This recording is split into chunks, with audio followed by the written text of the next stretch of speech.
Thank you. And first of all, of course, I want to give my condolence to the family, the relatives, and the political friends of the killed friends and comrades in Camp Ashraf. Right now, of course, our main concern is the 7 hijacked persons from Camp Ashraf, 6 women and 1 man. Of course, they are in the utmost danger. And therefore, I think we have to act. These people which have been hijacked was under the protection of the UNHCR. The Iraqi regime has accepted it. We have to do what we can to put pressure.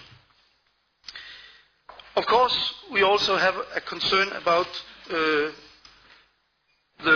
many in Camp Liberty, because they are also in the same kind of danger. And I think we must step up our campaign that they are guaranteed protection.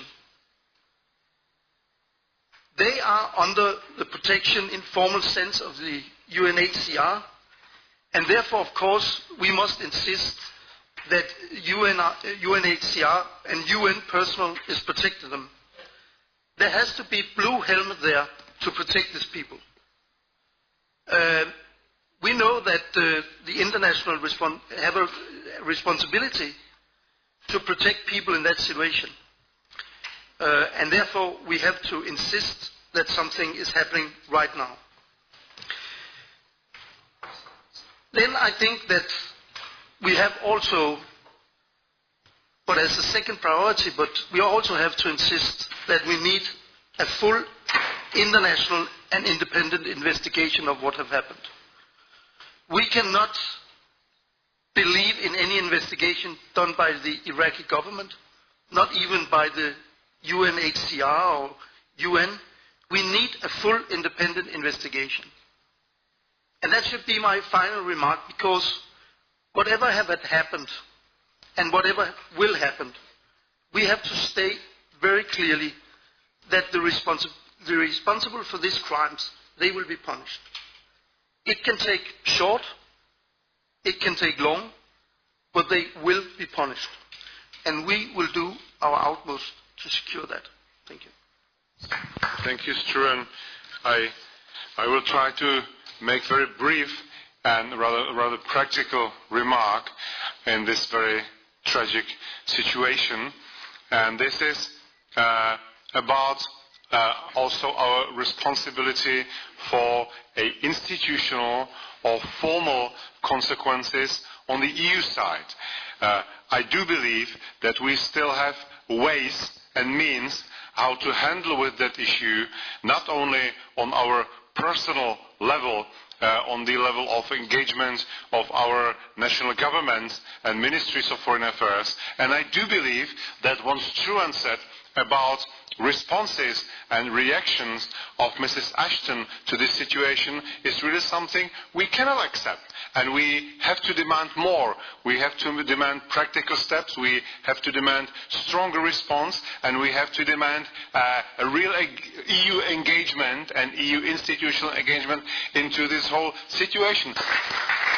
Many words will seem inadequate following the horrors we witnessed in the short film we watched earlier.